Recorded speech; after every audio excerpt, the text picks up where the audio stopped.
evening, everyone. Welcome to this hearing of the Special Committee on increasing the representation of women in the Legislative Assembly. I want to thank you all for taking the time to come tonight to be part of this discussion. We held a number of hearings in January. We started off in the South Slave and Fort Smith, and we've been working our way north with this hearing today in Inuvik and tomorrow in Tuck, and then at the beginning of May we go to Norman, Wales and Betchco. So we've been trying to spread ourselves around to hear from people. So for those of you who don't know me, my name is Julie Green and I'm the MLA for Yellowknife Centre, which is the downtown Yellowknife riding. And I'm here with some of my colleagues, and I'm going to ask them to introduce themselves, starting at my far right. My name is Michael Malvey. I'm the MLA for Betchco. Good evening. My name is Caroline Cochran. I'm the MLA for Range Lake, which is Walmart in Yellowknife. Everybody knows Walmart, so the most famous MLA because of my bride. No question about that.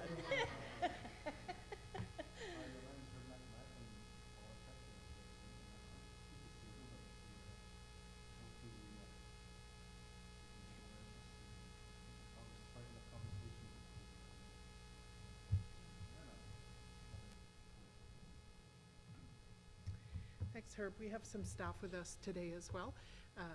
To my right here is Kathleen Knut. She's the researcher and analyst for this committee, and we have Jean Uris from Public Affairs, who is live streaming this event, and at the back is Jennifer Frankie Smith, who is the committee clerk. Since we're just a small group and we don't know all of you, why don't we all introduce ourselves, and I'll start with you, please.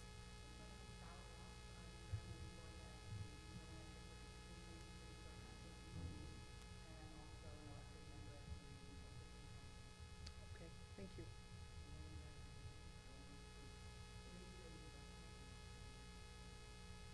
Okay.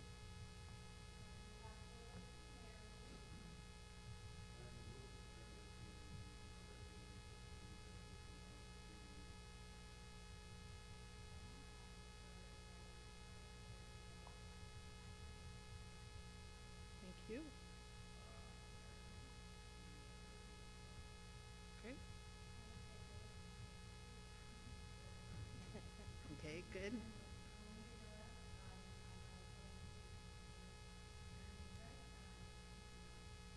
Okay, thank you.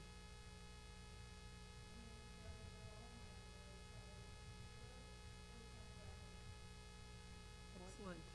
Good. Well, thank you all very much for coming here tonight.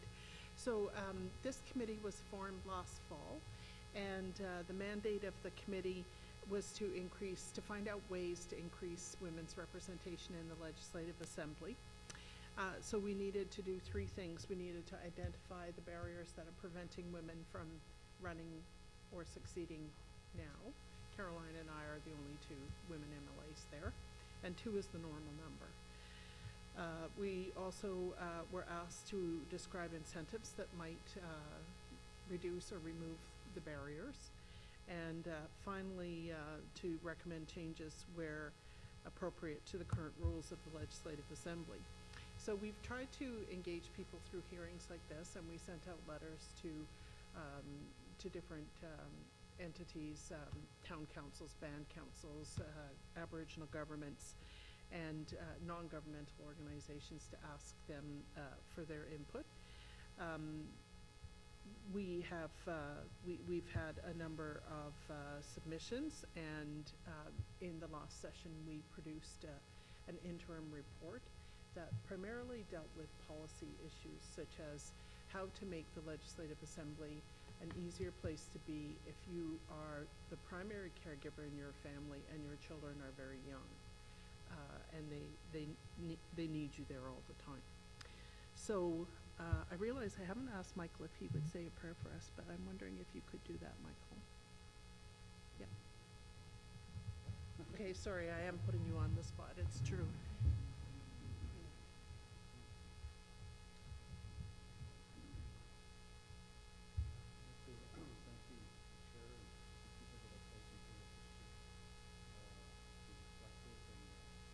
Grateful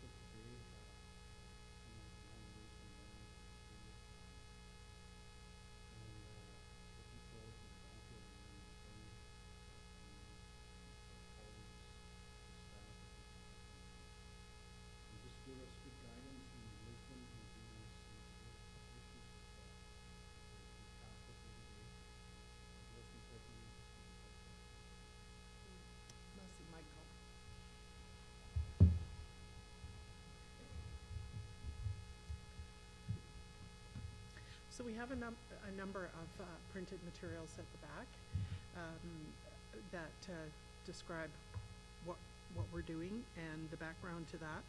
I want to draw your attention.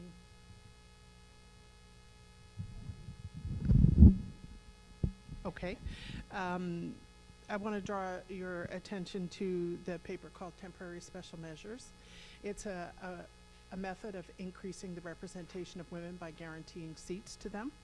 So how it works is there would need to be legislative change, and there would be a certain number of seats that were set aside for women. Women would compete in the election the way they do now, and there would be a goal of how many seats would be filled by women. So let's say that goal was 5. If the election produced less than 5 people, 5 women, let's say it produced 4, then 1 woman would be appointed to fill that seat, so there were a total of 5. And that would be done on the basis of how much of the popular vote the woman got. So it would not be, it would be how well they've done in the election. And we discovered through research that in the case where there were only 2 women elected, which is the norm, that really organizes itself geographically. We were very surprised that it kind of produced the usual legislative result of having 1 person from the north of the territory, 1 from the south, and 1 from a Yellowknife riding. So this business of guaranteeing seats is something that we are going to talk about in our final report, and we're especially interested in hearing your thoughts on that, whether you think that that's a good idea for bringing more women into the Legislative Assembly. So we're looking forward to the discussion tonight, but if you would prefer to put your thoughts in writing, we're going to be taking written submissions until the end of the day on Wednesday, May the 8th. And if you have internet access, the Legislative Assembly website has all the information under the committee's page, or you can see Jennifer there, and she can give you the information. So with that, welcome to the person who just arrived. And the floor is open for comments. Jean is live streaming this, so I'm assuming she wants me to move this microphone around. Jen is moving the microphone around. Okay. Oh yeah, this is not a microphone for amplification. It's for recording, so that it's easy to hear for the recording. Yeah. So if you're having trouble hearing us, let us know and we can speak up. So has Inuvik ever had an MLA, a woman MLA? Nellie, did she represent Inuvik, or she was Tuck? She was Nunak put. So has there ever been one in Inuvik? Okay, why not? Why? Huh? Yeah. Is it because women don't run?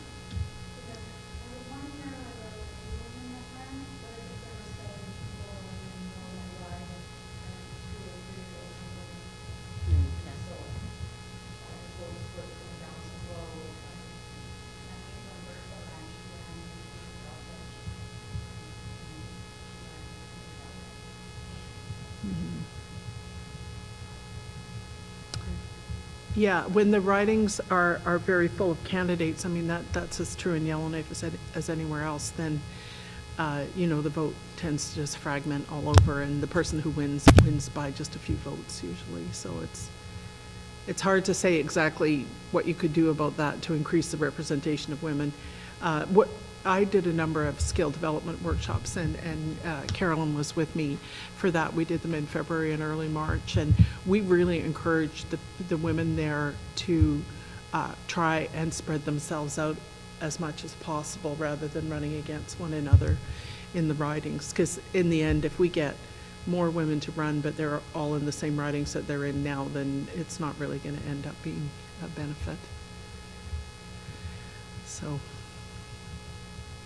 Natasha. So one of the things in the last election were there were not any women in the last election. And we seem to be in a little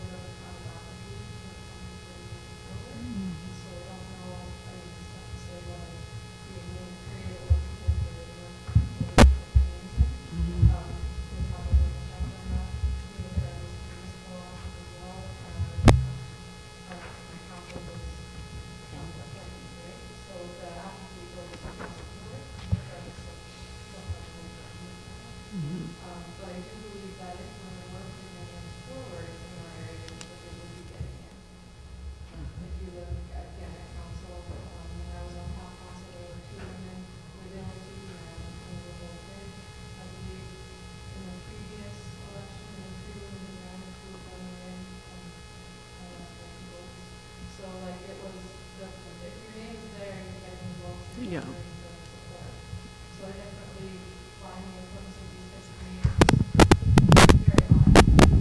So if I can also just add the campaign school for women, where myself and Lisa were both in there, it's a great resource to have, whether you're gonna run for a hundred and half board or anything, it just really offers you a visual, tell me what it's really gonna take, and then also what the resources are that somebody wants to.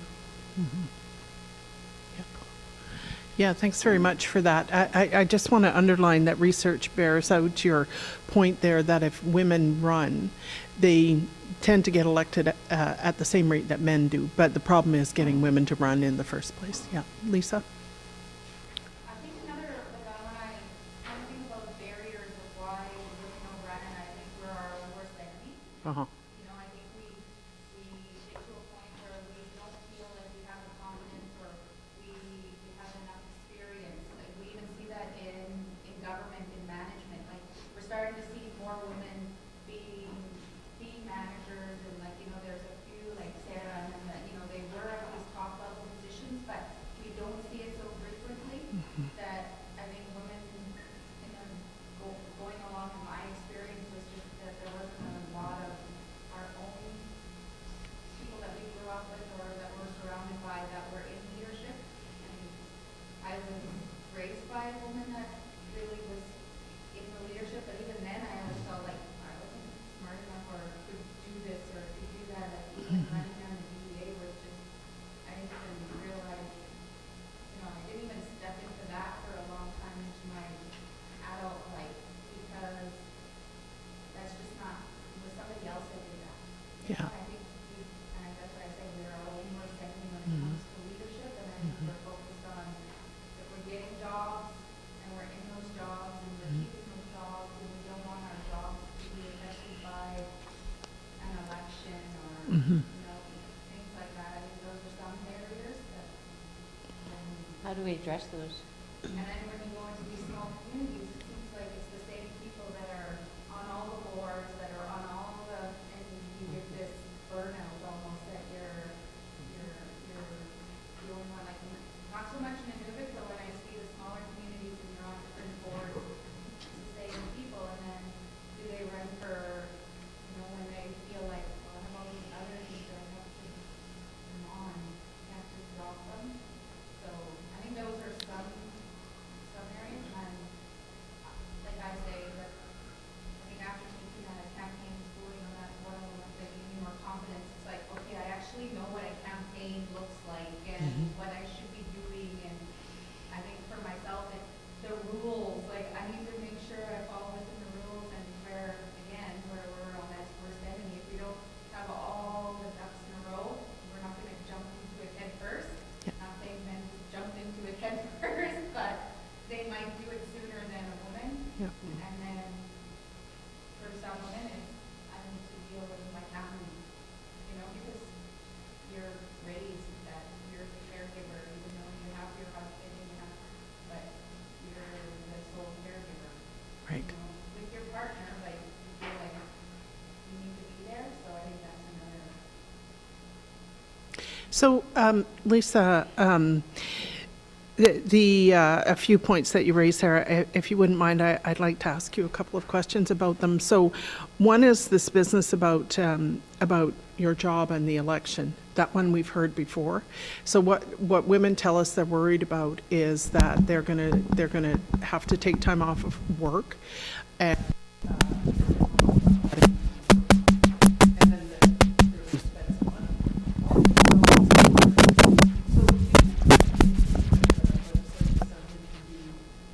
Help women through.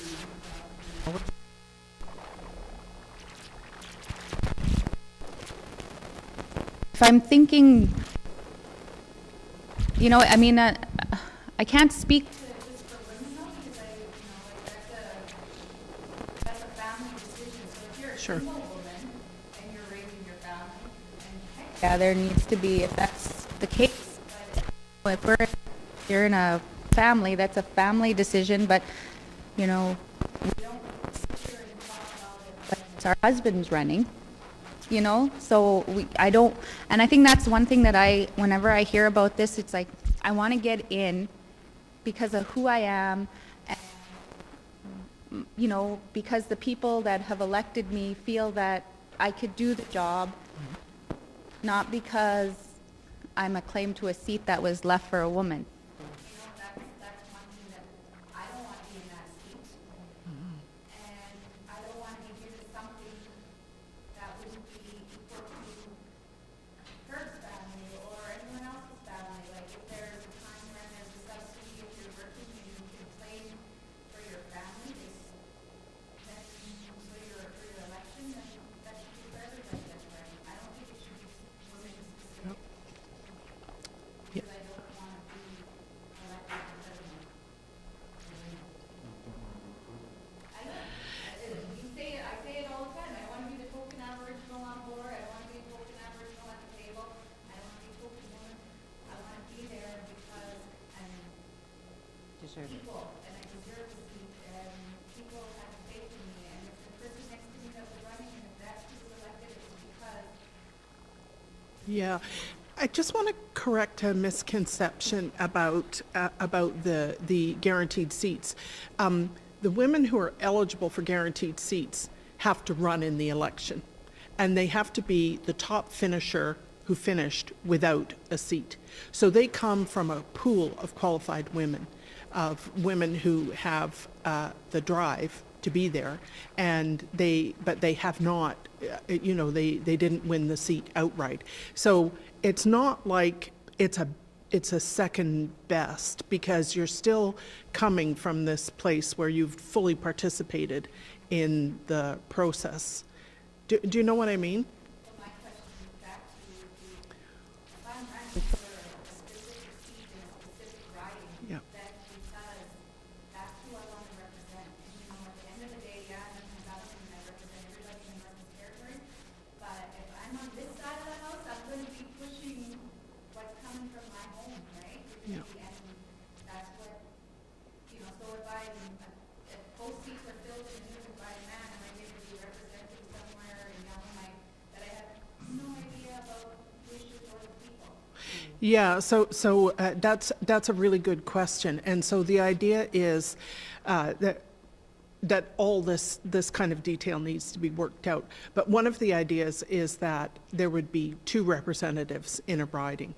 So you would not be assigned to a riding that you didn't run in. You would be in the riding that you ran in. It wouldn't make any sense for you suddenly to be the member for Frame Lake in Yellowknife. You would need to represent the people you were elected for. But there are some obvious logistical problems about running against someone and he wins and you don't, and you both get to go. So you can see there are some logistical issues there.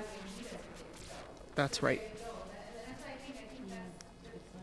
Although I feel that there needs to be more representation for women, I think we just need to build that confidence in women and provide them the tools that they need to run a campaign, to put their names forward. We need more women putting their names forward. Yeah. So,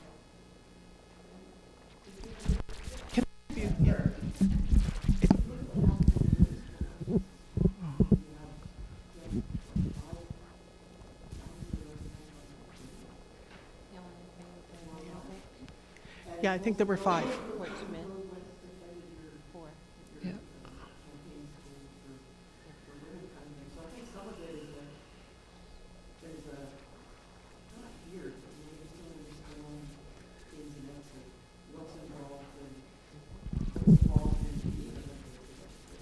So it sort of takes away the, what you want to call it, stigma or fear or whatever, to make it easier to make it like, oh, okay, it's not as scary to represent my community. You might keep that one that one from that, and you certainly saw that in the Yeah. I mean, that was significant in politics. Yeah. I also think some of the challenges are geographic, Mm-hmm. and that's, you know, I mean, it's a lot easier for a female MLA than for a river to represent their community there, because, you know, there's flights that we get to River, and that's, you know, 45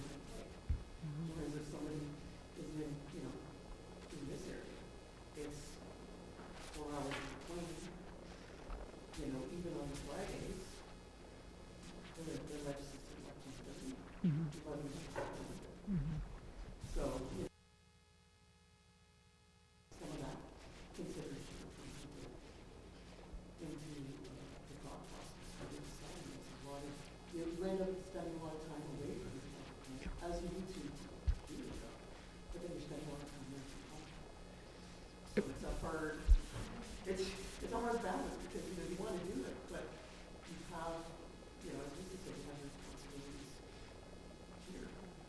And how do you balance, you know, don't spend enough time in your home community, that causes you problems, but you don't spend enough time at home as serving as MLA. That can cause you problems as well. So I don't know, and that's probably not solely a female problem. I mean, I think that's a consideration for a lot of people. That's right. It's a lot of time and energy, and, you know, even when you're in your community, it's a lot of time and energy not when you're not. Because when you're here, you have to go to events and you're always on. So Yeah. I think sometimes that becomes a Yeah. Yeah, those are all really good points, and one of the things that we recommended in the interim report is that we create a bit of a job description, and we talk about the sitting schedule, and we talk about which allows Friday, Saturday, Sunday, Monday off the week, and also to talk about pay, so that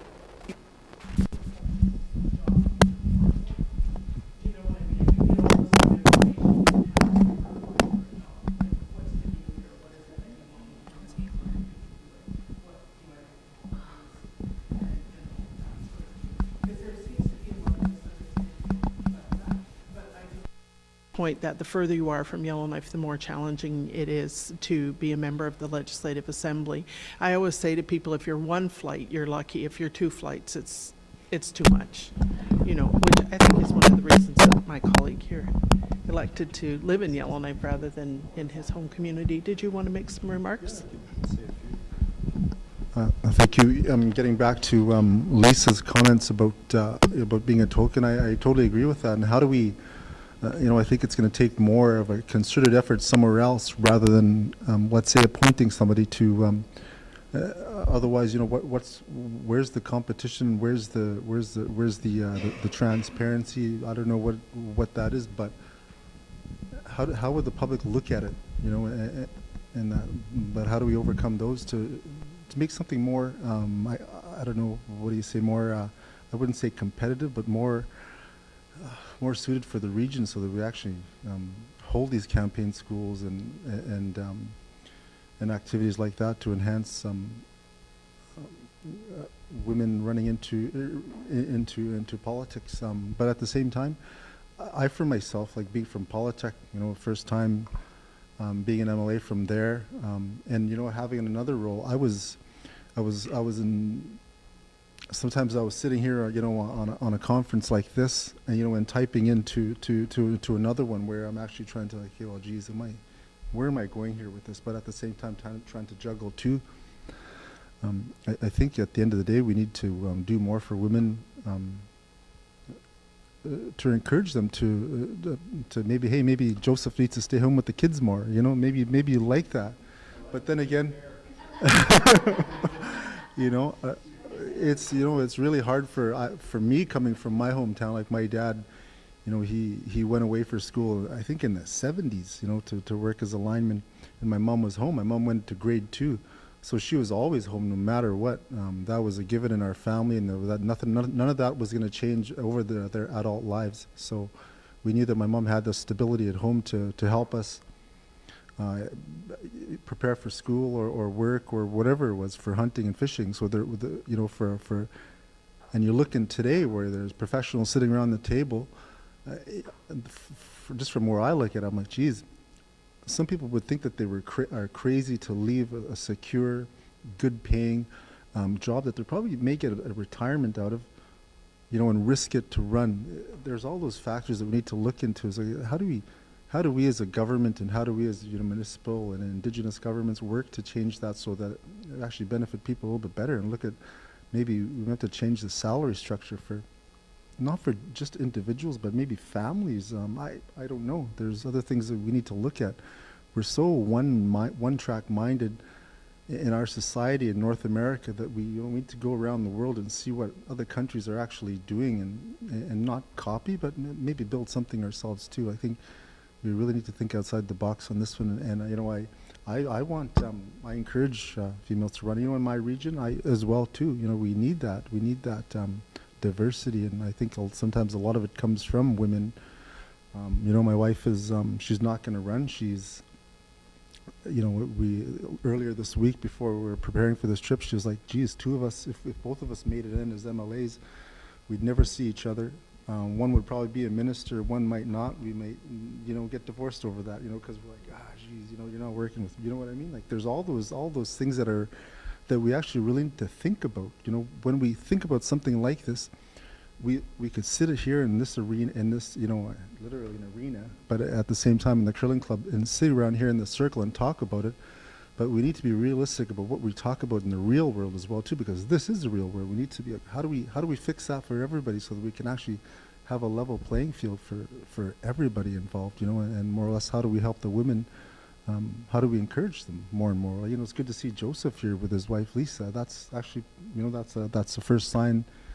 You know, Joseph wins, yay, and that's good. It's a good start. I encourage that more and more, and I you know, I think it's going to come from the regions is how we're going to make this more diverse, not from our group, maybe not from the legislature, but it might be from another political body somewhere in this world or somewhere in this country that's maybe doing things that are making their women successful in their regions. Earlier, Lisa mentioned communities having the same few people on all these boards, and I sat with one person. I'm not going to say who it is, but that one person I recall was on 9 boards. I'm like, okay, if you're on 9 boards, you're probably not doing well in any one of them. You're just showing up, and that's it. That's the bare minimum. Taking up a critical spot for someone who could probably really add to value to the core of that group. So. They get told to go for it. They know, and I've heard that from some communities, was like, I didn't want to, but we didn't have a forum, there was enough people that ran, and they knew that I was on there before, so I felt bad, and I went back, you know, and then, that, you know, And also that's a sign of the leadership allowing that to become that. And I think when we see something like that, we need to really call it and say, well, hey, this needs to change. And sometimes it might have been a woman that missed out on one of those 8 or 9 positions that could have been effective in this world today. So we. Sorry. Can we just ask everyone to just speak up a little bit, because just there's some people that are struggling to hear. So if everyone can just use their outside voices. I had a question about the proposal to have a second position in some ridings that would be filled by a female. How would the voting go for that? Would it be this is more a technical question really, but how would the voting go? Would it be the person who legitimately won a seat that would have the vote, or would they both have a vote for that riding? Yeah, I know what you're asking me, and that's the kind of detail we haven't figured out. We had a proposal in Yellowknife that, I'll just give you an example of how this could work, where instead of having 19 constituencies, there would be 10 constituencies, and a man and a woman would be elected for each of those constituencies. And they would all have equal rights and responsibilities, same pay, same status, same everything. So the idea was to make the constituencies bigger, but to divide the work between men and women in every constituency. So that's one possibility. I think anything, if women are going to have guaranteed seats, they have to have the same rights and responsibilities as everyone else. Otherwise, they truly are in a token position. So I don't see it working any other way. The model that the speaker's paper is based on is Samoa, and they're a small island nation in the South Pacific. They are a patriarchy. They are an indigenous patriarchy, and women didn't have the right to vote there until 1991, and they wanted to bring women into their legislative assembly. That was very difficult within their social structure, but they ultimately decided on this guaranteed seats, and they went through a referendum, and then they had to change their constitution. So there was a very thorough discussion about what it was they were getting into, and working through all these details. Would you be eligible to run for cabinet? Would you,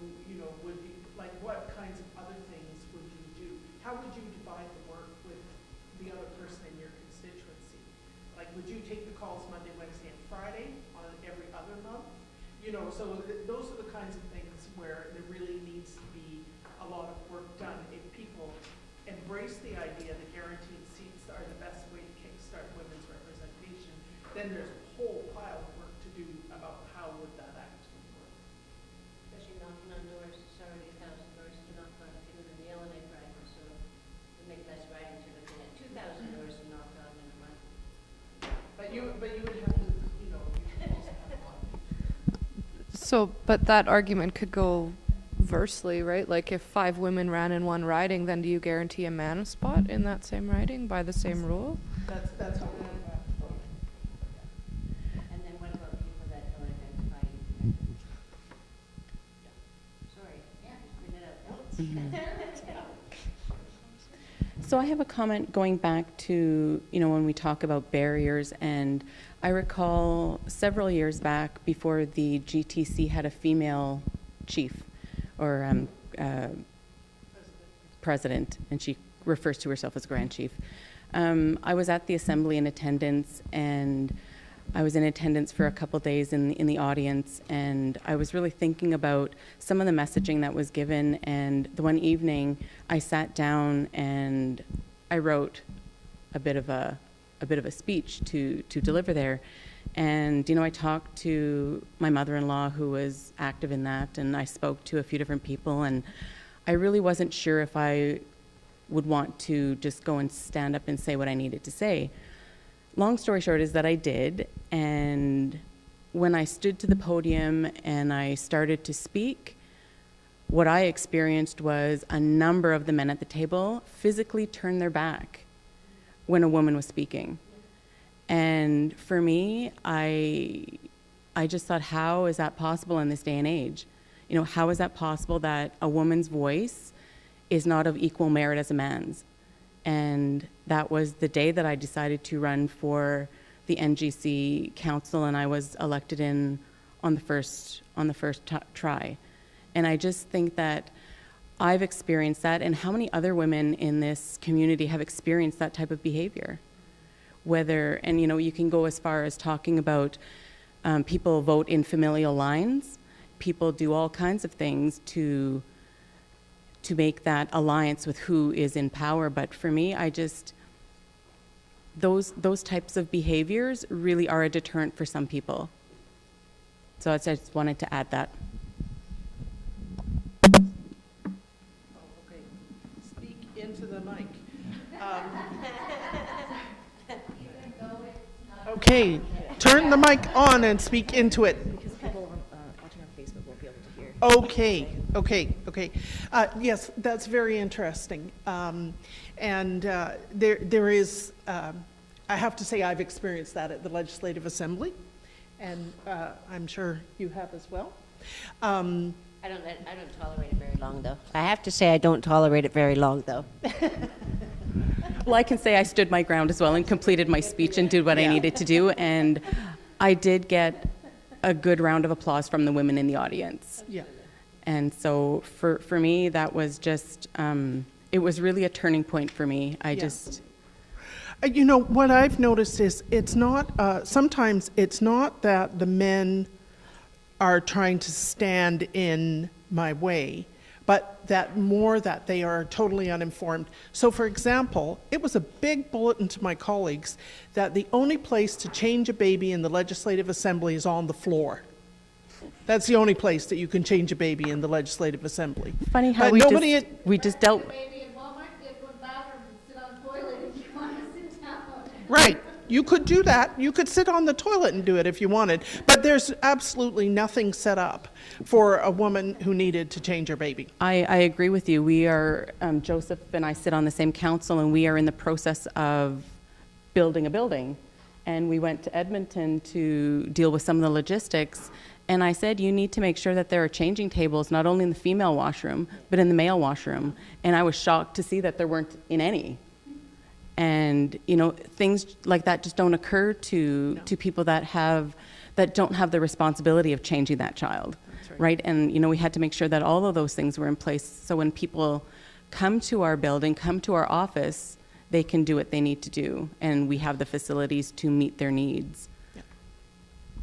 the ledge is in the same predicament. It was built by and for men. I End believe of that. story. I believe that. Yeah. Okay, more comments on this?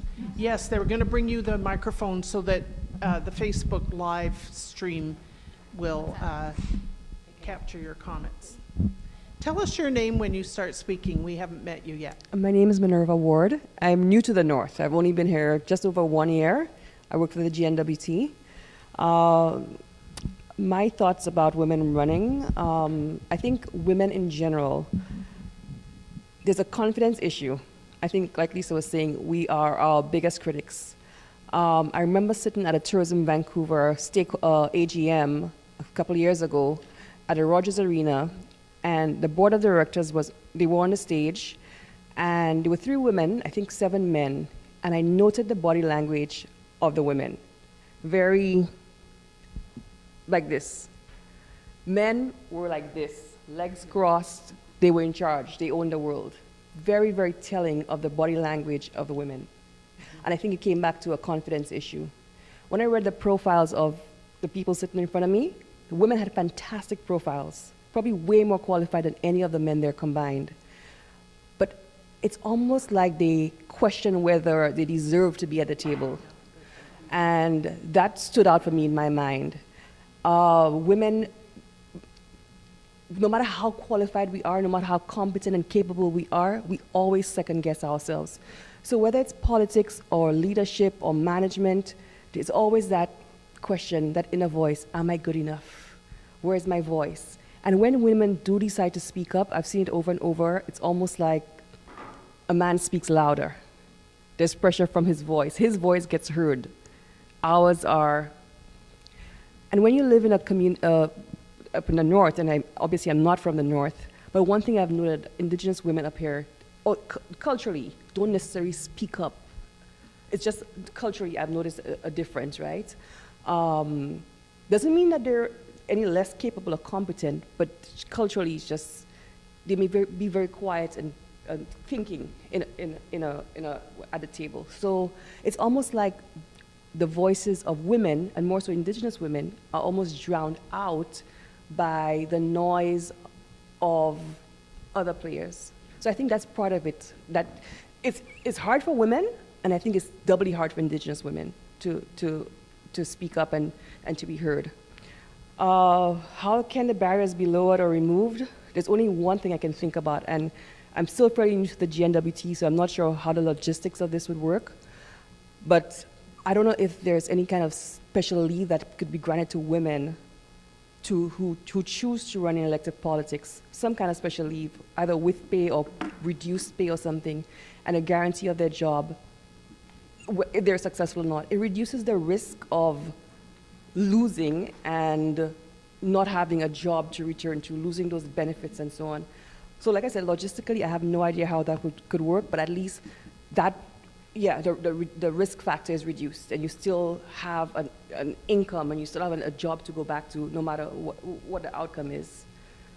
In terms of what else could be done, for me, I think a lot of it is education, like workshops, how to run a campaign, how to raise funds, how to canvass, how to establish a campaign office, all these things that I guess both women and men who are interested in politics were probably a little bit clueless, maybe more so women, just because we have so many more responsibilities beside work, you know, in terms of home life than men do, that maybe the time to get that information or the ability to get information is not necessarily there. So I think that education is part of the whole, should be part of the whole dynamics of encouraging women to run. Thank you. Yeah, thank you very much for those points.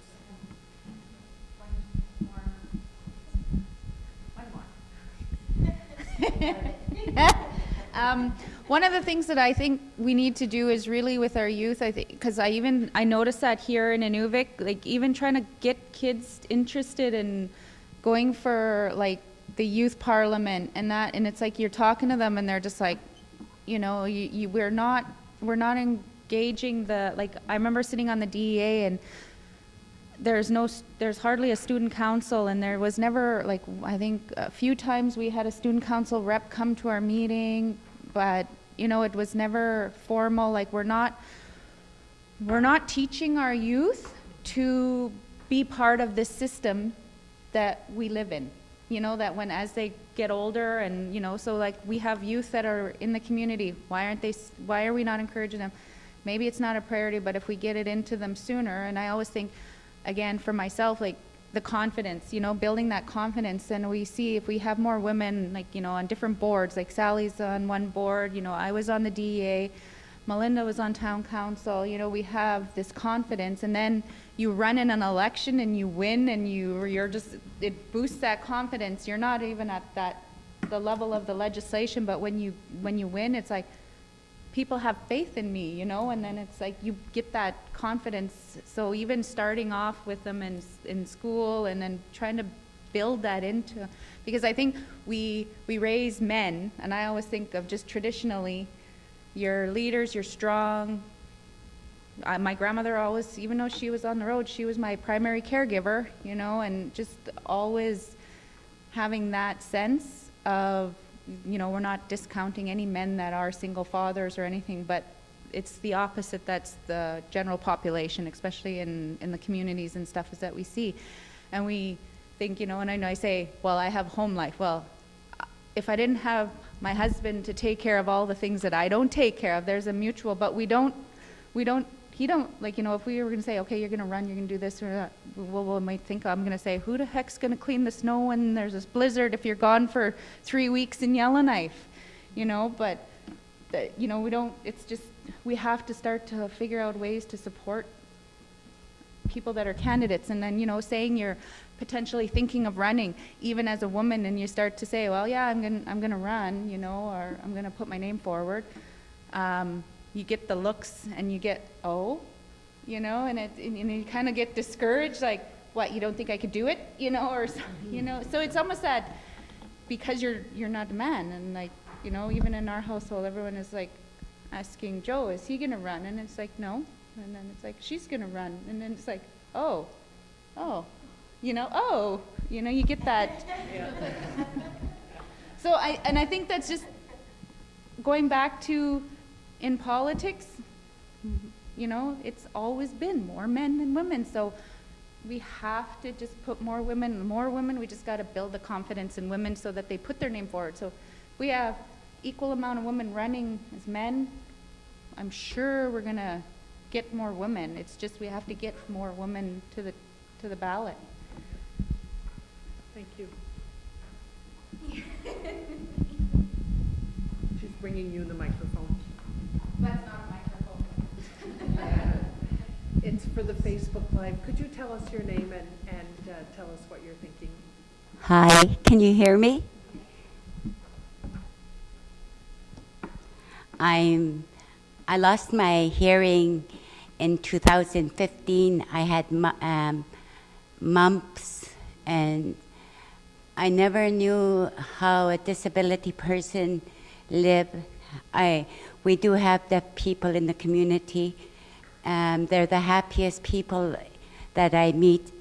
We see every day, and some of them are our homeless people. And I'm very grateful today to understand how they live. I went to school in 1996, and I met the young lady here that's very strong. I was sitting next to her when we took nursing. I took nursing for 3 years, and in 1999, when I came back, June 30th, I remembered going home to my grandma. She was on the couch, and she was sore, and I was learning to become a nurse. I did 3 years in nursing, so I knew my grandma was sick. So from that day on, I took care of her.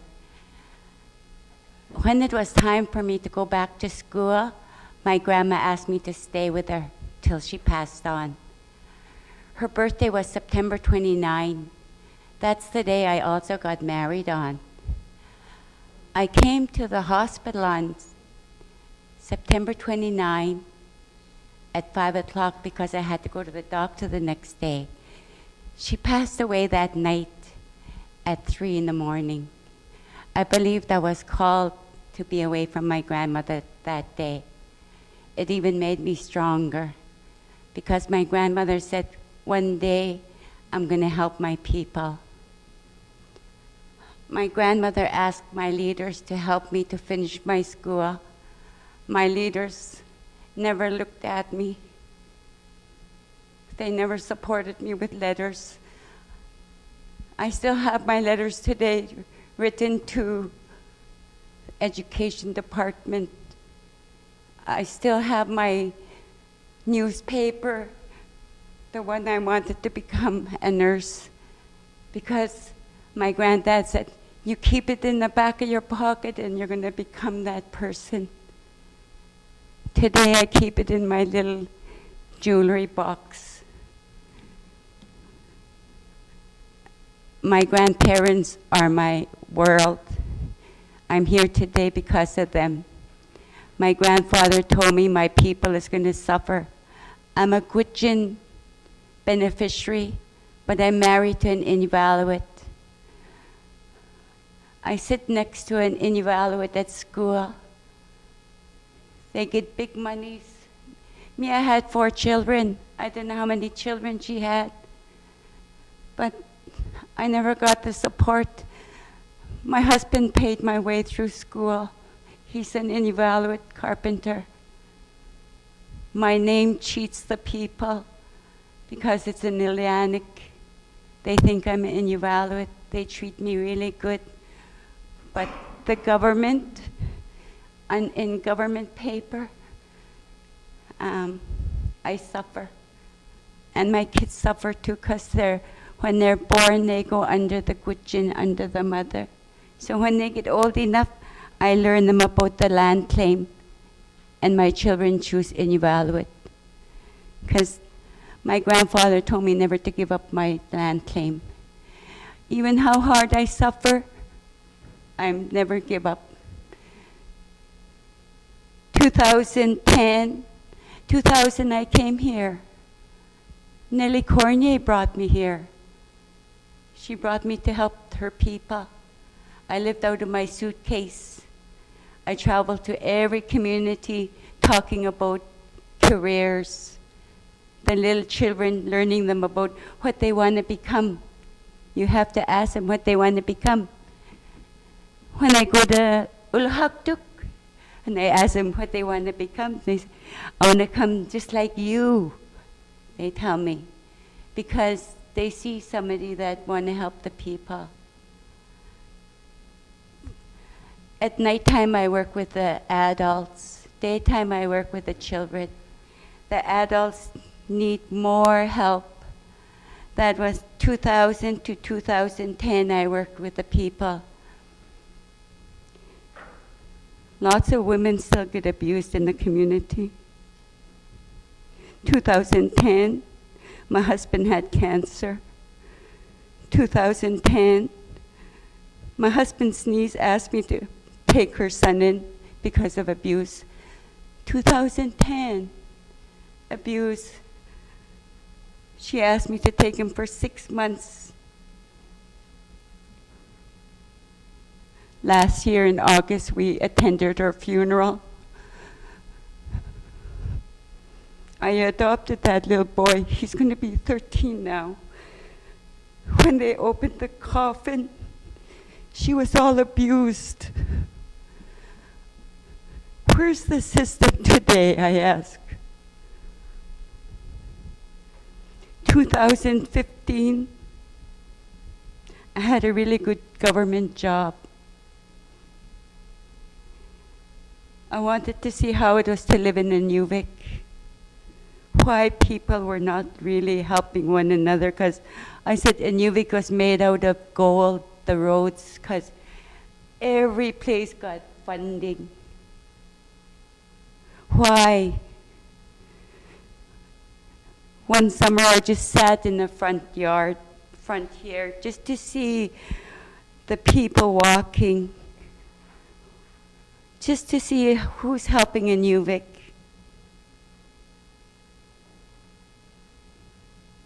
I attended the meetings. Nobody attend. No leaders. Today, 2015, I had a really good job at the women's shelter. My mother was Ann Kasuk. She was the best woman that helped all the abused women across the north. 2015, 8 of us were fired.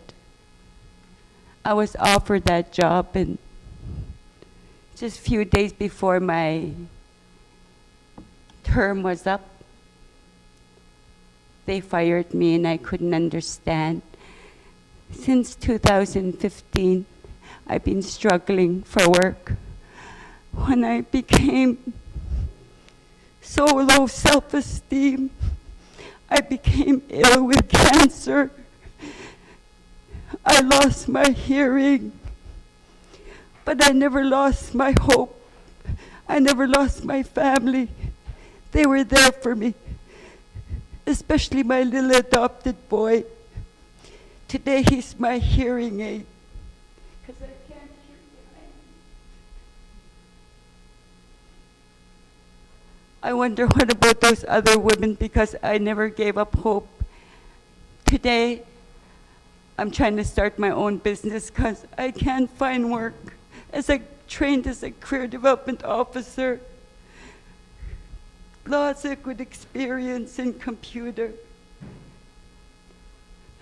Why our leaders can't help us? You see our people on the roads. Why? My arm is broken.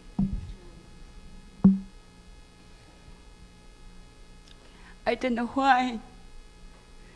I asked my leaders once why you don't help the people on the streets. And they said, it's not their problem. It's their problem. I think it's my problem because I'm not helping them enough. Or we're not helping them enough as women, because I know women could do lots. I know I could do lots, but since 2015, I've been kicked around. I even went to the doctor and I told him I was digging myself a grave because of the way the women treated me here. The women that got good jobs, 9 to 5, and then after that, they go to meeting and hurt other women. You don't see those women here. All my friends are hurt. I don't know what's happening to them because I became a hermit. I stay home and I sew. I try to look after my adopted son, but he's becoming a teenager and I think he's going to be in trouble because of just the way my lifestyle is going. I'm starting to become where I never was like this. I'm just trying to let you know that our women really need help. I needed help, but I got myself help through the good Lord. I'm sorry I let you tell you this, but sometimes you need to know what's going on in Inuvik, what's happening, because where's the women? Where's the Aboriginal women? Why they're not here?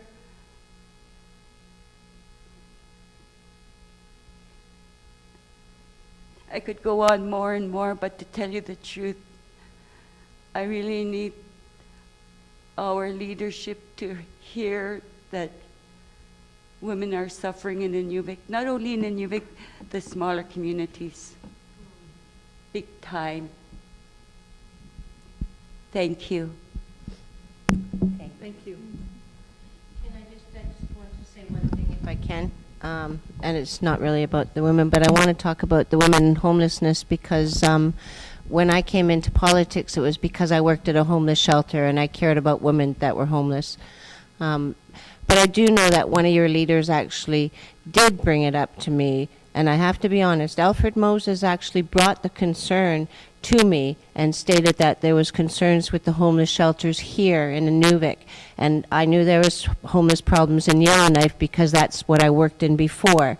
So during this assembly, we actually, not only did we increase the money for every bed night, but we also just happened, I hope it went through finance because it was in the budget, we just increased it so that the homeless shelters will have money for a second worker.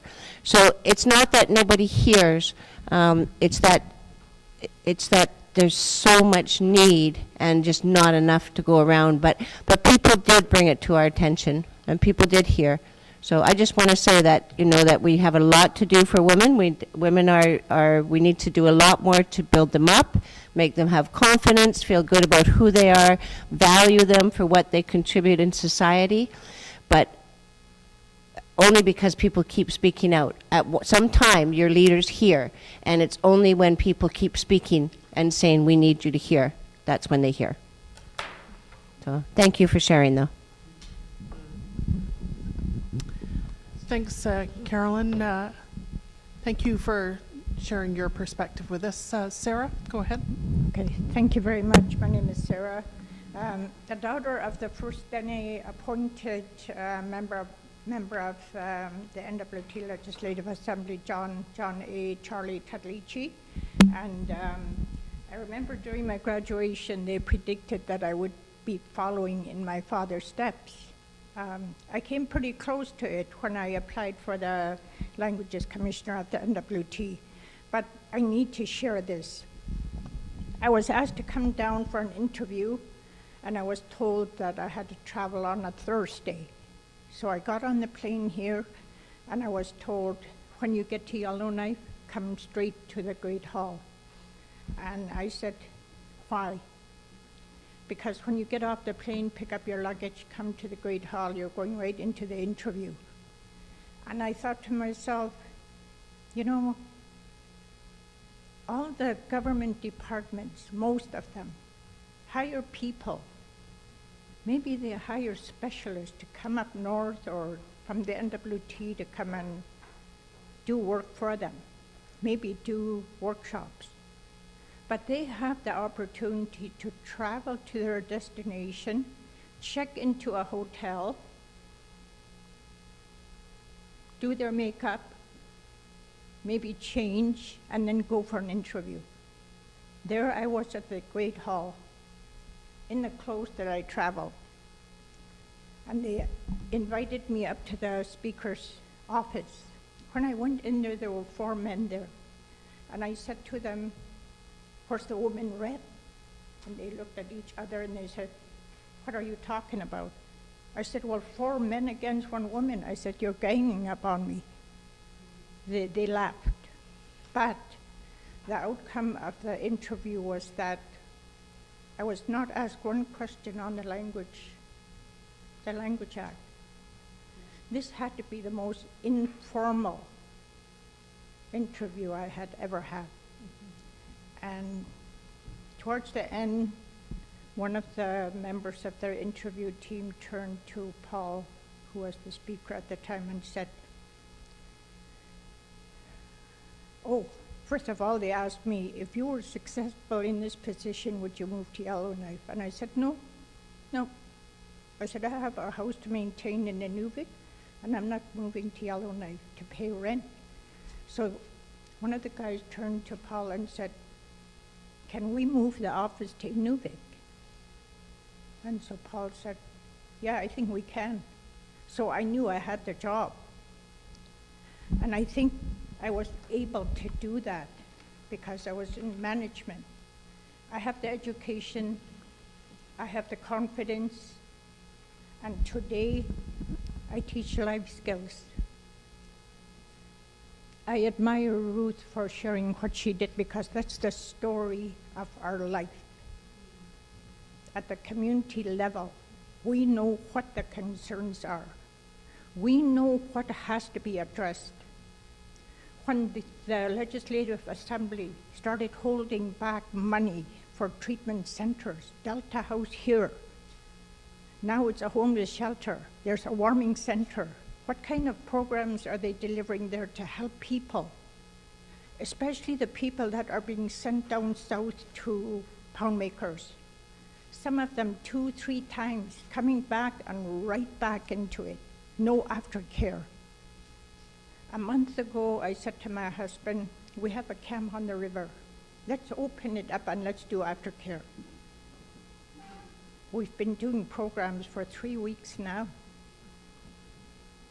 There is nothing for them. We know what the concerns are at the community level, and we're the ones that's addressing it.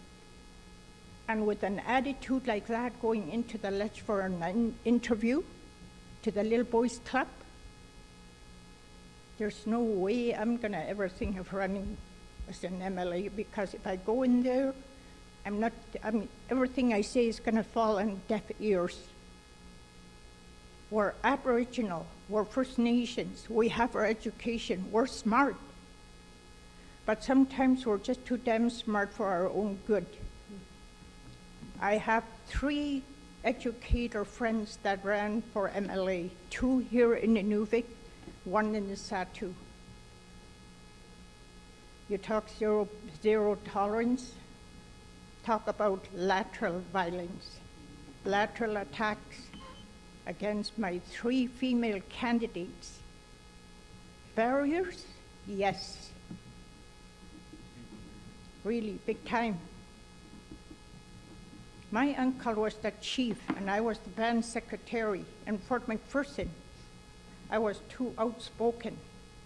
I was told, you don't have a voice, you look after the paper. I didn't. I still had a voice. I still have a voice today. Sometimes we speak too loudly. Maybe we're just too darn intelligent that people don't want to listen to us. One of my friends lived in Fort Smith. She had to leave a job at the college because of the racism against her by men, again. So why do you think we don't run for MLA? I can't waste my time fighting against men at the top who are hiring all the past MLAs to do their contracts. We have the education, we have the experience. Nobody calls us. Nobody asks us to take these jobs or contracts, nothing. We're still on our own at the community level. We're still trying to deal with the issues of intergenerational effects of the residential school. We're talking lateral violence, we're talking life skills. Successful, thanks to the GTC who got the money so we can go into our communities and work with them. We worked in a Clavit last year for 6 weeks. You need to go over there and meet some of the group that attended that life skills. They have a voice. They have a voice. And they're going back to school, they're going to jobs that they never did before. We're making a change. We need to make that change before we expect our people to move on, to get a voice and take back their power. So this is the experience I had with the Legislative Assembly. And you know, it's really ironic that Chief Jimmy Bruno, back in the days of the Indian Brotherhood, said, wait until our Aboriginal men become MLAs or get their education, and then we'll do our land claims. They sit up there now. Nothing's changed. Nothing's changed. In this past month, I had to deal with 3 individuals, addictions, sick. Nothing can be done. Go home. Here's the Tylenol. That's how we're treated. And we can't get help. If we do, maybe it's 2 months, and whoever it is back on the streets. So that extra position they're putting into the homeless shelter, I'd like to know what the qualifications are and I want to know the job description. Are they having any kind of workshops with these individuals that are suffering? It is a sickness. And just recently I said, let's love them back to health.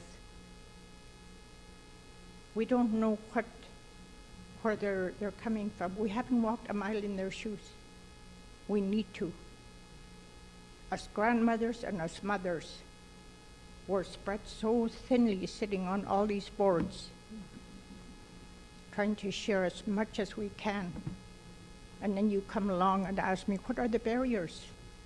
If I was younger, I may consider running.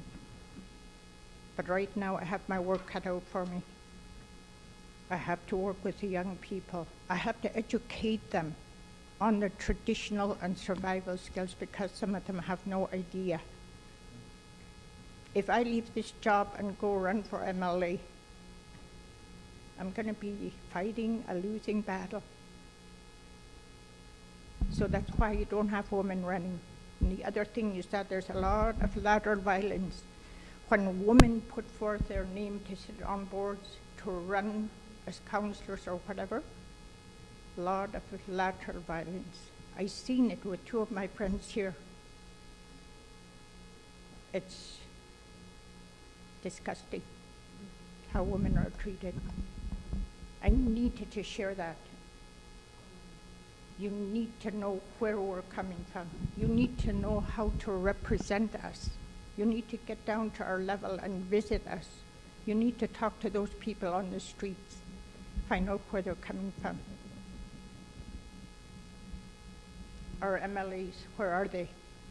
Where's Alfred? Where's Sunny? Where's Robert? And like Ruth said, where's the rest of the Aboriginal women? They have the same mindset as I do.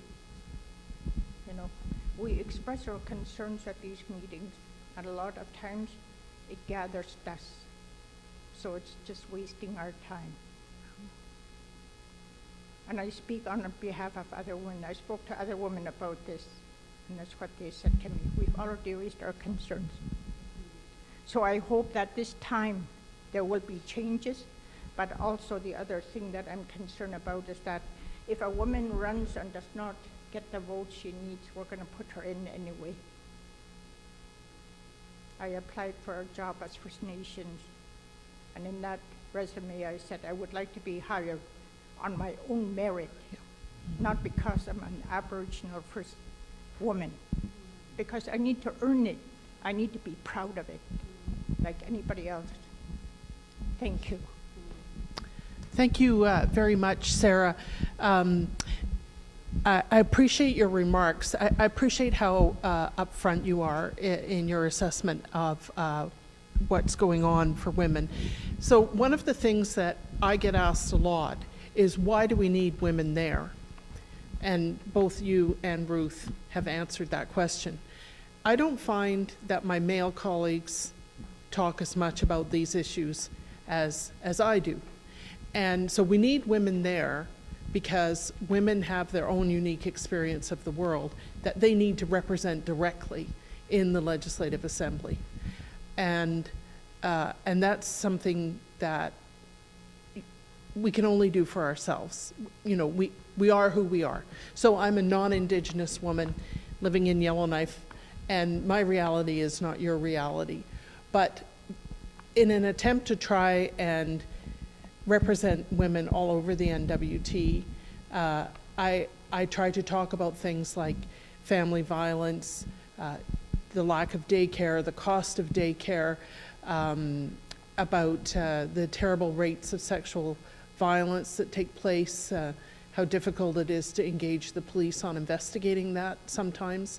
So women need to be there to represent these issues. And I can appreciate that you feel like you're banging your head on the wall. And I've got to tell you, there are days that I've felt that as well, that it's very difficult to make any headway. It's very difficult to get people to listen and to make change. But it's still, for me, it's worth trying, because I feel that even though there's only two of us, better than not having any of us. And so I think that the two of you speaking have really identified why do we need more women, because we need women to represent women's issues. I'm sure Carolyn wants to talk about that. We see it already. We see it already at the federal level with an Indigenous woman who stood up honestly, and now she's booted out of the caucus. So I want to address some of that too, and share a little bit, not too much though. But for one, I'm Métis. My mother's Métis, but not from the Territorial from Paddle Prairie, which is just across the border in Alberta. My father's Caucasian from the East Coast and came across, married my mom many years ago, moved to the Territories in 1963. I consider myself a Northerner. I've been here since 1963. I was only a baby. But I'm also a street kid. My parents had 8 kids, and there was a lot of addiction, there was a lot of family violence, and I chose to left home when I was 13. They didn't even know I was gone for a long time. That's how things were not healthy. And I struggled through life.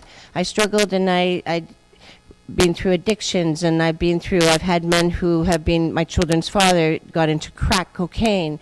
I've had men that have gotten killed in my life. I've done things in my life that I would not talk about, because I would not have to do them if I didn't have to do them at the time. And then I had children, and so I changed my life, and I became a social worker. I went back to school and got a degree in social work, and like you, helped people through my time. The reason I'm sharing that is not because I'm looking for pity. I'm sharing that because I never felt I could be at these tables. I was always too loud. You're too aggressive. You speak too vulgar. Because I swore. Because I was from the street, from the homeless shelters. That's why I worked with homeless women for like 20 years, is because I knew what it was like to be homeless and not feel safe and have to make choices because I needed a place to sleep, not because of choices I wanted. So, but what I'm saying is that if we don't ever have a voice at these tables, if we accept that that's who we are, then when will it change? So when I decided to run for politics, I had to look at all my skeletons and say, man, I got more skeletons than people even have closets for. Thank goodness I'm like almost 60 and most of them are like dissolved. But I took the chance because I didn't want to dig it up. I didn't want to say, people know me. I lived in Yellowknife all my life. People are going to say, I knew her when she was a teenager. She did this. I knew her when she was 20. She did this. I knew her when she was 30. She did this. And you know what? I didn't want to. I said, I'm afraid. Why would I do that? Why would I do that? And I said, because I have to. So it's tough in politics. It's not easy. Lots of days I go home and I feel like, what am I doing? MLAs are fighting against me. I'm thinking I'm doing the right thing. People are calling me all kinds of names. It's really ugly. It's nasty. I think like, man, what am I doing in this job? And then I remember I'm doing it because of the people. So what I'm saying is that we need people that know what it's like to work with people that are really struggling to be in politics, because things will never change unless we get at the table. So that's all I want to say. Thank you for sharing, but don't give up on us. Giving up, I'm not saying that women shouldn't run. I'm now doing a job where I am working with life skills with young people, and I'm helping them to take back their voice and their power and get their education so that eventually they're going to be MLAs. That's what I'm doing. Thank you. Herb, do you want to make a... Yeah, thank you. Thanks, Ruth. Ruth, right? Ruth and Sarah for your comments. We always talk about drafting policy, and sometimes it's cabinet that's doing it, departments that are doing it. There's a few people here that work for the government.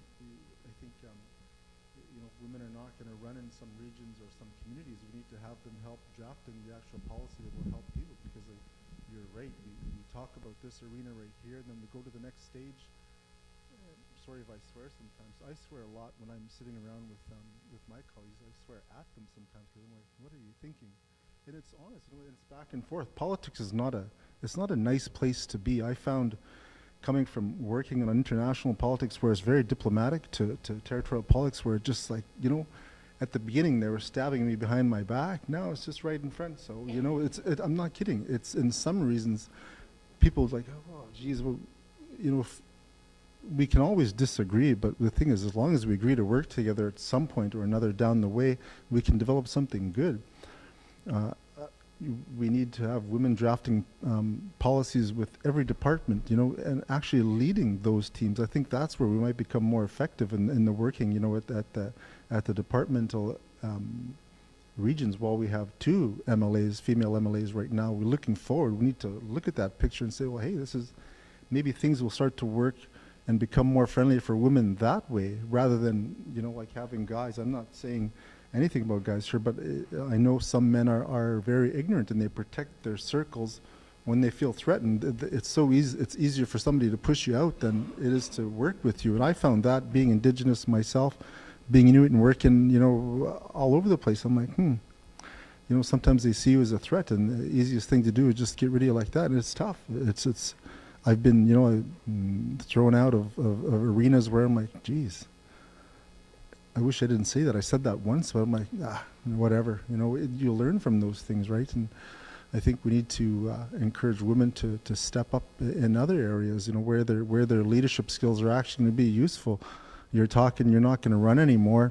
You know, you have something meaningful that you're doing in your life, and that's, if we take you away from that for a month or 2 months, the amount of people that it's going to affect negatively, homeless people or people who are facing addictions or recovering from addictions, is far greater than what the actual outcome would be. You know, because when you lose people like that, then you might lose them forever. You might never see that person again. So we see where you're coming from.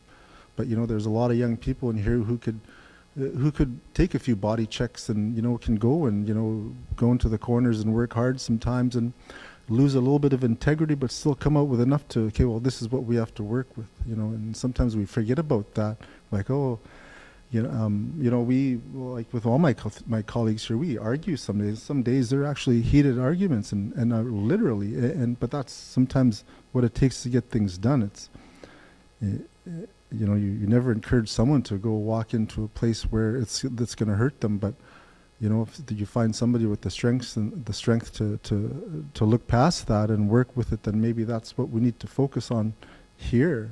I think that's probably something that we might learn from these conversations that we're having right here today. So thank you for that. Thank you very much, Herb. There's somebody else who wants to talk. I just want to say, I definitely. Speak up, please. I just want to say I definitely understand and second what Sarah was saying. I definitely, obviously I'm looking from fresh eyes, a fresh perspective coming in, and I definitely see that tokenism, especially for Indigenous people and women, that token seat, that glass ceiling where it appears you can move up, but there's that invisible barrier that you hit when you try to move up. I was talking to one of my colleagues today in another region, young lady, fantastic, finishing up her master's right now, and she stepped up and said, I would like to do more in my job when it comes to Indigenous something. I don't want to be very specific because I don't want to, you know, point anybody out. Indigenous person from Inuvik doesn't live here anymore, and she was basically told, given a pat on her back and told, stick to your job. You know, when she wants to step up, she wants to do more, more of an Indigenous role, and she was put back in her box, and that's how it felt to her. And we were talking about it, and it did get me mad because I said, you know what, we need to change that culture. It's not only about talking the talk, it's also about walking the walk. And if we're serious about getting Indigenous people and women to step up and take more of a role, like Sarah was saying, when they raise their voice, you can't ask them to sit back down and go back and fit into that box we want to place them in. And exactly like you said, too bright for your own good, too smart, finish up her master's, okay, you have a token job, just do that job and do nothing else. If that's a culture down the ranks, how is this smart young lady, well educated, has the ambition, the drive to do more, how is she ever going to say, I want to run to be an MLA. I want to, run for elected politics. How is she going to get that confidence when she's told, sit in this box?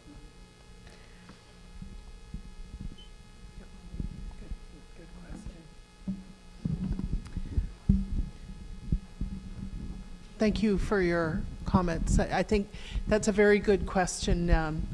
In fact, I know Lisa's got the microphone now, and I know that she's been public in her intention to run.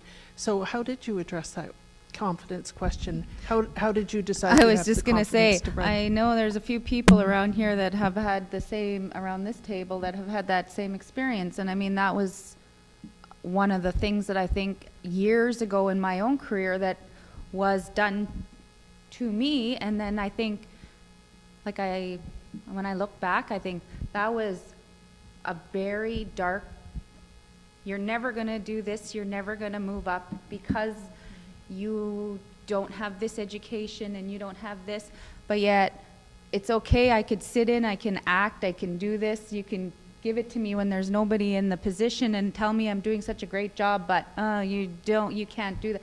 So that really, and I can say, I know my husband had to push me really hard after that, because I just stayed in my little box and just kept myself there, and I didn't want to, because I didn't want to have to be told no again, and I think having support and having people around you and having more of that attitude to say, yes, you can do it. And we have a government that is built around policy and encouraging women, encouraging Aboriginals, and we're not seeing it. We're not seeing it being upheld in the communities. We're not seeing, I'll say last year, I looked at the jobs and the internships. Everything was in Yellowknife. So where the heck our people are just got to move to Yellowknife? That's the mentality. Everything is done in Yellowknife.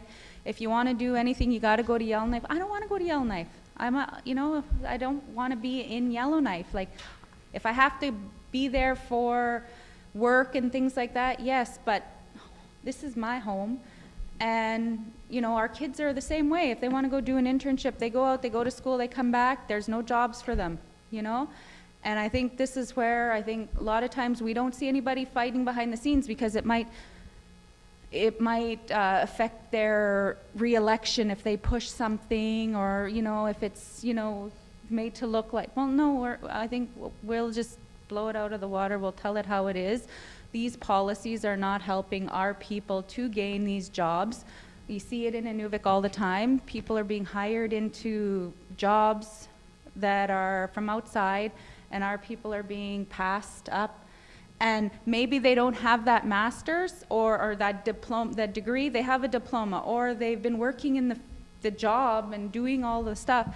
There's no room for them to move up because maybe they don't have a few courses left in their degree, or maybe, and it's like, don't we have a mentorship program too, where we can give the people the skills and provide? These are the things that I think, like Sarah and all of these are the passion things that we fight.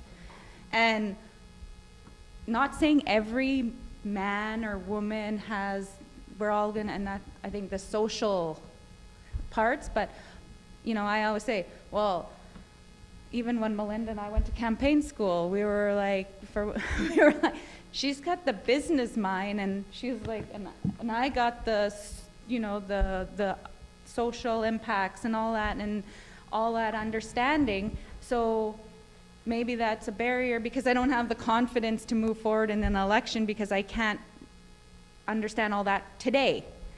But I'm sure if I have to deal with it all the time, I will gain that. But I think it's just that, again, we're stone enemy, and I think those are the things that we see a lot of things and we want to put our name for, but it's like, but I got to do this and I got to work, and I'm helping people. Like, that's kind of like what Sarah said. My job, I feel like I have the best job in the world right now. Like, there's so many things that I'm doing that I love, and now I'm like, I don't know, but I want to try and, do this so more women at the table, more different opinions, more voice to those opinions, and it's, you know, and then if there's 10 of us against, then we're saying, no, we all agree on this because we live it every day. And so if we can pull a few men's heartstrings and say, you know, you live this, this is your wife, this is your daughter, this is your, and so we have to think about these things, even though they're hard, you know, it's like those, I don't think about a lot of some of the things that men probably prioritize. Another thing that I came up with just recently, I was like, these back meetings that I hear about all the time, you got to go for dinner, you got to go for drinks, you got to have these late nights. Well, I don't drink, so how am I supposed to stay up all night and have these meetings, and what are we talking about if we're drinking, and are we, you know, and these are the perspectives that we hear. Not saying that that's the truth, but you hear them over and over again, and it's like, you know, if I'm working all day and then I'm reading all night, and then so I have to have time for work and family, and I think it's that work-life balance, even though we know that in politics it's heavier on the work, but that's the decision that you make when you're going in it as a family or as, you know, and that's, I think these are just things that women are thinking about. These are things that I'm thinking about or have thought about, is that work-life balance. I need to have job satisfaction. I need to have life satisfaction. I mean, that's why I left my other job, is work-life balance, you know. You can't have a work-life balance when you're not happy, if you can't make change or try to make change where you are. So I just want to talk a little bit about the work-life balance just while the microphone migrates around. So the thing about the work-life balance at the Legislative Assembly that I've found is that it can be hard to achieve every day, because we just finished the budget sitting a couple of weeks ago, and it's pretty grueling. It goes on, and it's long days, and there's lots of meeting and lots of conflict, and it's draining. But then I had 2 weeks off. So my work-life balance is just fine again. Everything's fine. And so being able to achieve it every day is not likely. But if you can look at the longer term of a month or a couple of months, then it's more easy to do. The other thing I have to say is that I was elected without really knowing exactly how everything worked. I had never worked for the government. I had never worked for the government of the Northwest Territories. I hadn't worked for the government of anywhere else either. And so I had lots and lots to learn. But I was elected with a group of people who mostly all had a lot to learn. And so we learned together. Like, you know, it was such a big group last time, 11 new MLAs, that we all had a lot to learn together. And I think that what came out of that was we all had our own strengths. One of the real strengths of the Legislative Assembly is that we're not a cookie cutter type. Like, I find when I meet people from southern jurisdictions, they're lawyers who have political science undergraduate degrees, and that is not our Legislative Assembly. We have people in there with so much variety of education, from people who didn't finish high school to people who have multiple degrees, and they all have something important to contribute at the table. And the diversity of all of those perspectives is really our strength, that we're not all of this sort of one community, one mindset. You know, in the regular MLAs, we have lots of small community MLAs, such as Herb and Michael. And we hear lots about the small communities. And I find it keeps bringing us back into the reality for so much of the population that's way different than where I live in downtown Yellowknife, where we have big social problems. It may be visible in other places too, but it really reminds us how much diversity there is in the Northwest Territories, and that every day we're trying to learn how we can do our best for that diversity.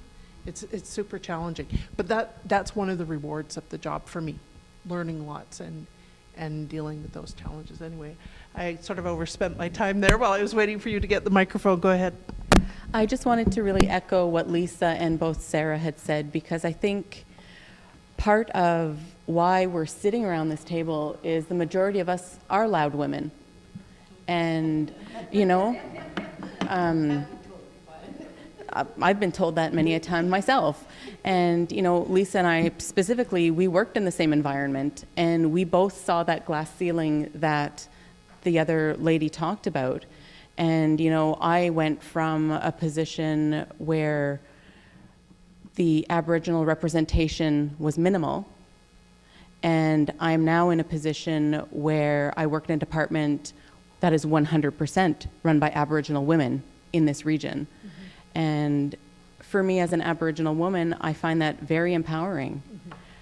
Having said that, I've also been told, yeah, if you have ideas like that, you're in the wrong job because your job is this. And again, going back to that pigeonhole about you just do what you need to do here, never mind about what they do over there, we're doing this here. There's nothing to say that we can't do this here as well as do something over there, because the only limitation that is put on us, it's by somebody else. And given the opportunity, any one of us could do great things. Any one of us. You have to be given that opportunity, and you have to be given that little bit of space to do what you need to do. And, you know, I'm a lifelong civil servant. I've been a Government of the Northwest Territories employee for over 21 years. And for me, to be told that at this point in my career, it's a little bit disheartening. Sure. It's a little bit disheartening. I haven't started yesterday, last month, last week. I've been around for a long time. But to be told that your ideas are not for here, I think that's what a lot of women hear, and that just is a deterrent. So if my ideas are not for here, where I'm paid to do this job, where are they for? Where are they for? And a lot of us find other venues. I sit on several different committees. I've started several committees. I coached youth at one point until my work schedule really prohibited that. You know, lots of us have lots of different hats at this table, and, you know, Natasha is often at meetings and she physically does, I'm taking off this hat and putting on another one, because that's the type of woman that you have around this table, is the woman that has the multiple hats, that has no trouble saying what she needs to say. And as Herb said, you know, things get heated, absolutely. We need to be professional enough to put that aside and deal with the issue at hand. And a lot of people can't take a woman that's going to stand up to them because of that, because of the way that they're raised in the historical, the patriarchal society. They're not willing to accept that. And the women sitting at this table, I would hazard a guess that they have no trouble saying it anyway. And for me, that's really empowering to see women of all different generations to come here and have that voice. And so I just really want to encourage the people sitting here to continue to come to these types of meetings, to continue to do the work that you do, whether it's, you know, territorial politics, municipal politics, or Aboriginal government. All of those different things, they're needed at every level. That's right. And I really think that these types of meetings are really important to show people that there are supports out there for them, regardless of who you are and what your platform is. Somebody out there has the same mindset as you, and you speak to somebody. You might not be speaking to everybody, but you do speak to someone else's experience. And this is just the tip of the iceberg. It's going to come. Change is coming. It's just inevitable as to when it's going to happen and with who. And as I said, we have a lot of strong-minded women sitting around this table. It could very well be here. And so you're witness to that today. It could very well be these women here. Let's hope.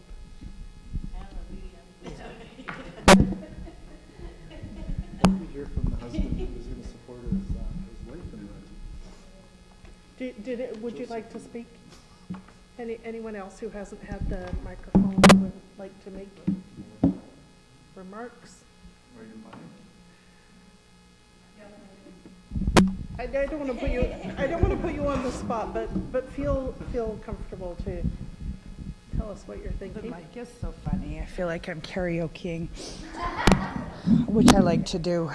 You gotta sing after. Yeah. I will rock it right in the center.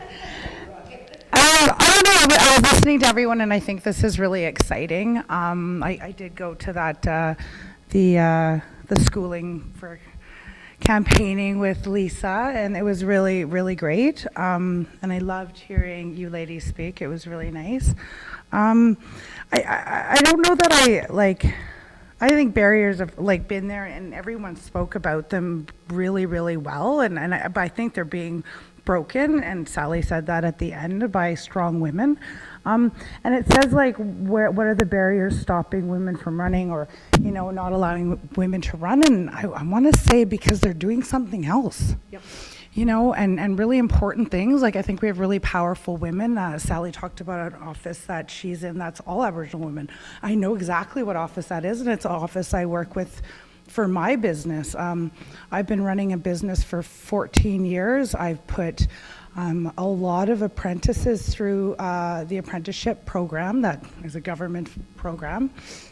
And I'm proud of it. And to date, I've done 6 that are journeymen, and I have 4 on the slate to be moving up to journeymen. So this is something I do, and I find passion in it. So that's where I am. That's where I'm busy. I have 8 children.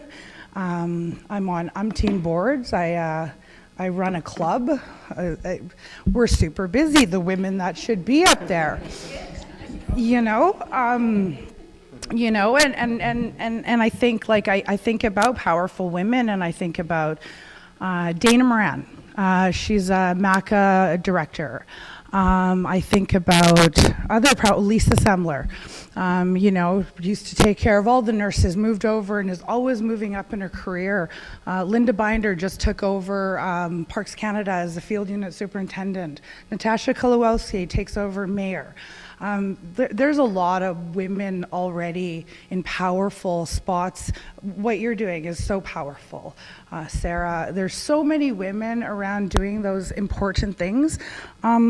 So lower or remove the barrier, engage with those powerful women.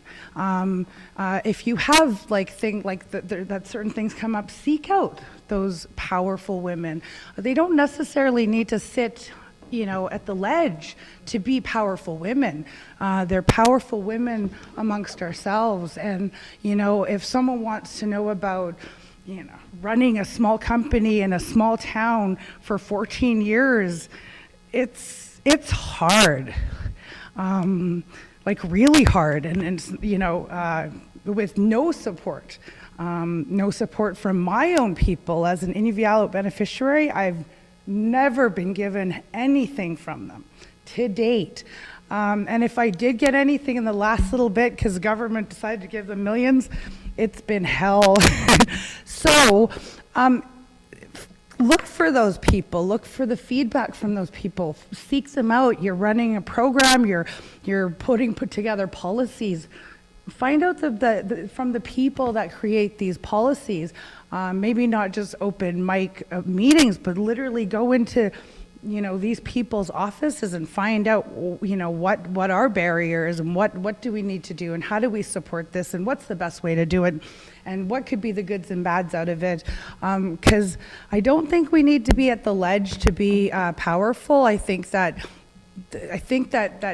people can come to us and get stuff from whatever you might need, because I just think about all the powerful women and men, but this is about women, this meeting in general, or if you rate it, it's how to get more women in the ledge. More allies in the, for women and those late night meetings, they never happen with these powerful women, or what's going on, or seeking out opinions by, I think, people that are already working their butts off, doing what they're doing, and voting for, you guys to be there, representing us, to come back to us. And if Alfred Moses, whatever, if he becomes a minister at this, or, he's working on this policy, and let's just say it's about education, culture, and employment, and it's about the trades, he should be seeking me out, because I live it every single day, whether it's enough money or it isn't enough money, or the fact that I have a guy go through the apprenticeship and I never finish his funding money. No one cares that I don't finish every cent the government says I can have. Nobody cares that. Why? Because you're going to only pay me on the regular worked hours, but not the overtime hours. But yet I still pay out overtime hours to those workers. But no one comes back to me with feedback from that, and that's a government-issued program that I live, eat, breathe, and have put men through, young boys that are now men, through these programs, and no one's asked me for my feedback. I've been told to date that I have the highest apprenticeship, the most apprenticeships in my region, my business. And I put many of them through. Vern Smith, he's a GWT gas inspector, my guy. Jason Baxter works for Hospital Public Works Government Service, my guy. Brian Woods runs maintainer at Housing Authority, my guy. But no one has ever come and said, does this program work for you? Does this program help your business? What could we do to improve this program? So, I don't know, I come to these things because I don't fear running. I fear not being able to make a difference there. I always weigh that to myself when I'm sitting at home. I don't mind the spotlight. Love it. No problem speaking my mind, and not afraid to upset people, and there's been many a times where I have, because Lisa and I talk about this often, I don't have a lot of compassion like she does, like you can see her compassion, she went to you, that's compassion. Not everyone has that. I don't.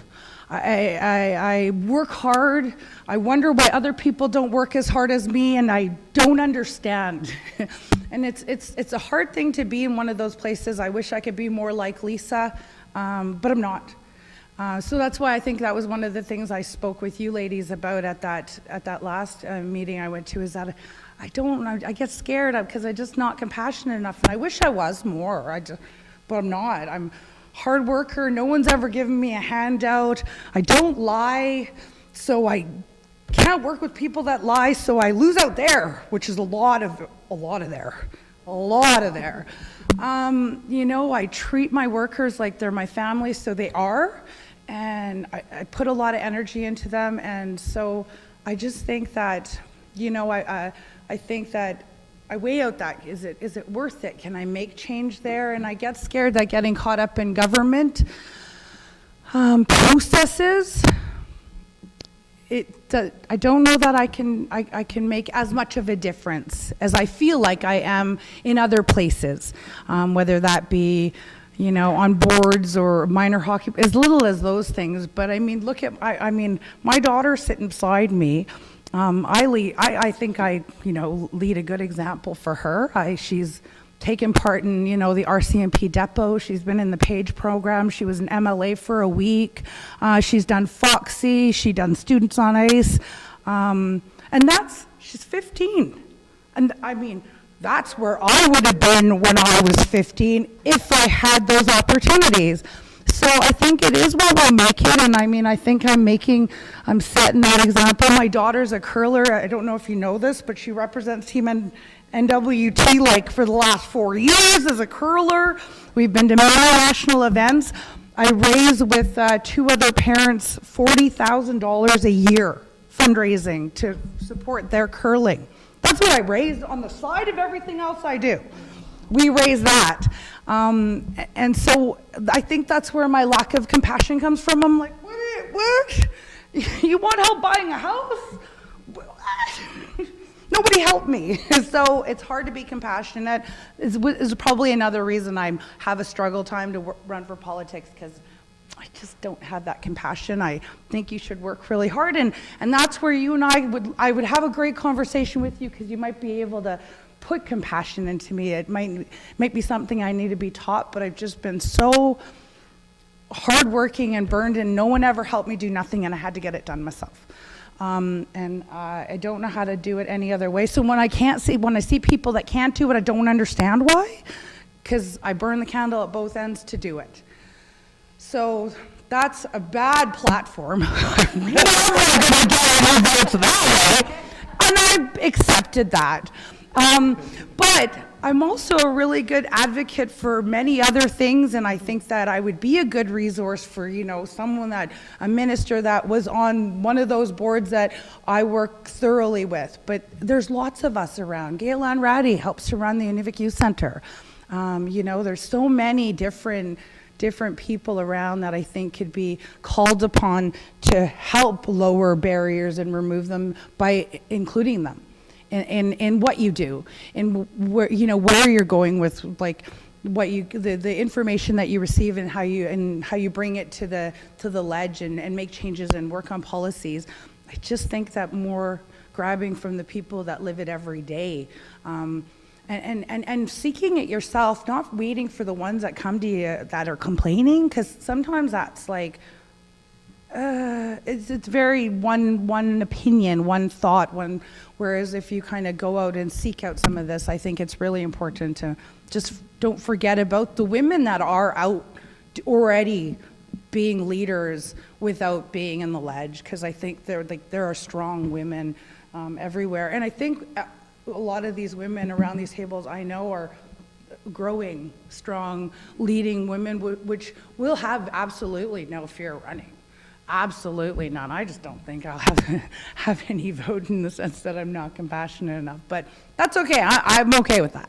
But I'll still attend your meetings and give you my opinion. And I know she's going to be not too far behind me doing her own thing. I'm not sure what that is yet, but I'm going to vote for her. Yeah, thanks a lot, Melinda. You raised so many good points there. Women can be leaders in so many fields. I often joke that Caroline and I are twins, and you can see obviously we're not.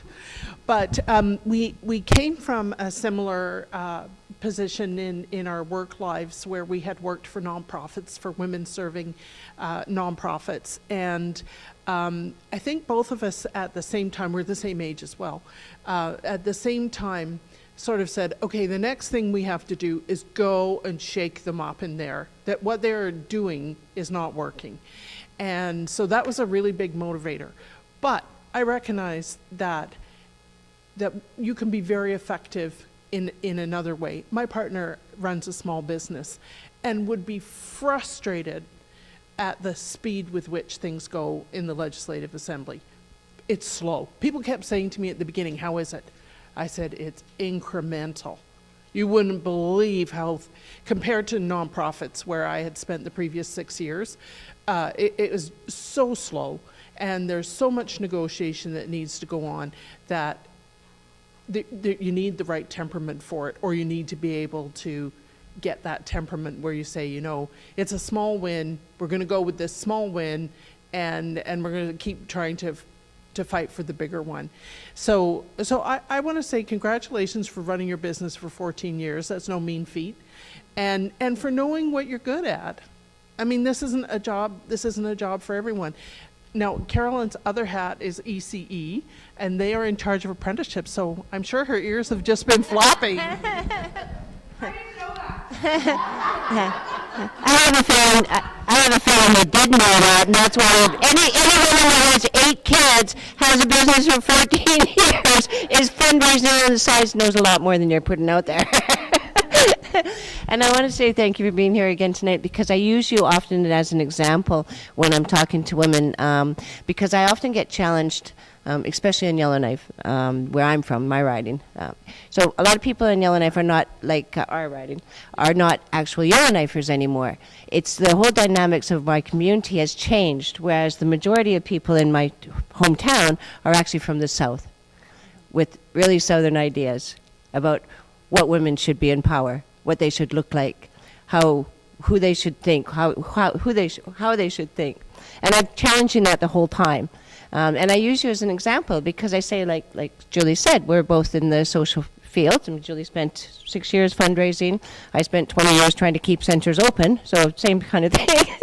And that was kind of it. But and I remember the campaign day, and you said, I don't think I can do this because I don't come from that background. I'm not a social worker. And I remember saying to you, we need you here. Because it's not all social workers. If it was all social workers, and I say that all the time, the ledge, if it was all about giving out social programs, we'd have great income support programs, we'd have great housing programs, we'd have great health programs, really good child protection programs, if I can get my hands on that. But we wouldn't have any infrastructure happening. We wouldn't have any roads, to big roads happening. We would have very few because we'd put all our money.